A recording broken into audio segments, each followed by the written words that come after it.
O karon mga idol, nagbiyahe na pud mi sa akong misis, sayo kayo sa Kapuntagon. Tapos pupunta kami sa vlogger namin si 1K, Danico 1K. Diya mi agiron diri sa Tulay nga gamay.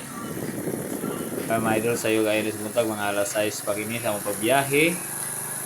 Na mo nang kalsada diri pero putol pa ni siya mga idol. Padulong ni siya sa Lamak na diretso ilaka ami kapitan ami. So karon mga idol, padalan nyo kay namin tuyo dito kawat ki kami nga tukuhaon nya hinahinay lang ta dire kay putol na ba ang siminto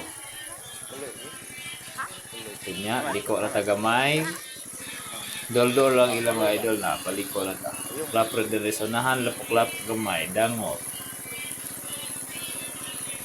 nya ning abot ni Diyos sa putikan og nasugatan ako si Yoyo namong kinakusgan si Yoyo Lito Samura yon nagbuna si Yoyo Lito Samura sinabihan ko siyang tumingin siya sa kamera para makita ang vlog ko sa harap niya at dito na nga kami dumating na kami mga idol.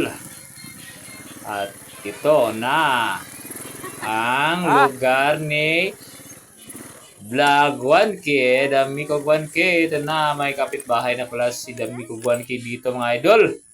Ayan, patapos na ang bahay ni Manoy Ayo. Ito, ang lawak-lawak ito mga idol. Ayun no, bagong kapitbahay ni Kuya 1K oh. Patapos na ang bahay ni Manoy Ayong oh. At mga idol. Kaya dito na oh, at ito talaga sa harapan mga idol. May mga kalbasa, saka may mga okra. Yun, taniman ni Andres. Ito na pala mga mais. At ito na yung bahay ni Kuya Wanti sa harap. Kagigising lang ni Kuya Wanti. Nakita ko kagigising lang niya. Andun, sa gripo. Dami sala ka.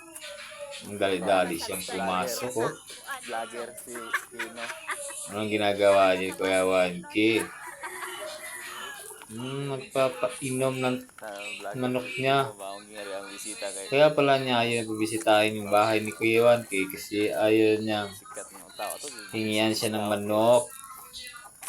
Ang damot-damot ni Kuya Wanti, dami-dami ng manok oh.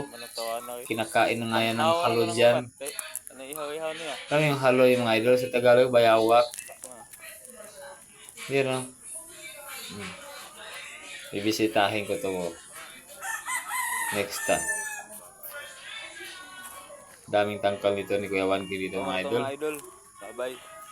At hindi rin ako nagtagal dito mga idol dahil sinadya ko dito ay kukunin ko na yon.